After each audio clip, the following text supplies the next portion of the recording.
अस्सलाम वालेकुम की हाल है सब दोस्तों की रहता ठीक ठाक हो। उम्मीद करते हैं जनाब ठीक होंगे माशाल्लाह जी। अज 7 जनवरी ठीक है अपना बरोज़ जुम्मतुल मुबारक तो तकरीबन कोई 4 बजे के करीब माशाल्लाह जी अल्लाह ताला ने तुहाडे वीर नूं बेटी अता की जनाब अपनी रहमत नाल नवाजिया। तो सोचा कि मैं दोस्तों ने थोड़ा जिहा शेयर कर दी क्योंकि काफ़ी लोग कॉल कर रहे थे तो मैं अटेंड नहीं कर सकिया। तो इस करके हले भी हॉस्पिटल च बैठे हैं जनाब ठीक है। नबील भाई नाल ने मेरे तो अज तकरीबन शाम के असीं कह लो कि बारिश भी काफ़ी पै रही सी इत्थे हॉस्पिटल ही तो तुहाडीआं दुआवां की जरूरत है जनाब। माशाल्लाह बेटी भी ठीक है तो वाइफ मेरी भी माशाल्लाह अल्लाह तंदुरुस्ती देवे वो भी ठीक है।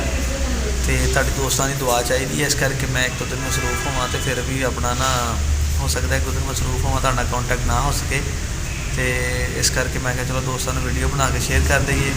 तो नबील भाई सही किया ना जी जी बिल्कुल बेहतरीन कि ताकि दोस्तों को पता चल जाए इन्नियां नबील भाई किन्नियां कॉलां जिहड़ियां आपां डिक्लाइन कीतियां बिल्कुल जी बहुत ज़्यादा शदीद बिजी हैं इत्थे। हाँ जी इस करके हाँ तो दुआवां की भी रिक्वेस्ट है जनाब।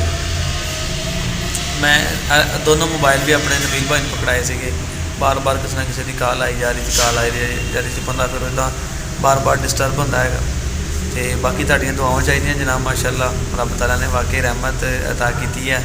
तो इंशाअल्लाह ताला तुहानूं थोड़े दिनों तक माशाल्लाह दिखावांगा भी जरूर। तो उनकी सेहत वास्ते तंदुरुस्ती वास्ते दुआवां करनियां जी उनकी वालदा वास्ते अल्लाह ताला तंदुरुस्ती देवे। तो इस तरह बहुत बहुत अपना प्यार तुहाडा जनाब सानूं मिलता रहता जनाब। बहुत शुक्रिया। तो कमेंट करके दुआवां याद रखियो तो खास करके बेटी वास्ते दुआ करनी इजाजत अपने वीर नूं मिलते रहांगे अच्छी अच्छी वीडियो लैके। बहरहाल कुछ टाइम सानूं भी हुण थोड़ा जिहा चाहिए ताकि रब ने सानूं बेटी दी है असीं थोड़ा टाइम उन्हां गुजार लईए तो इंशाअल्लाह ताला फिर तुहाडे नाल अपना तो शुगल मेला चलदा ही रहिंदा। इजाजत दिओ फिर अल्लाह हाफ़िज़।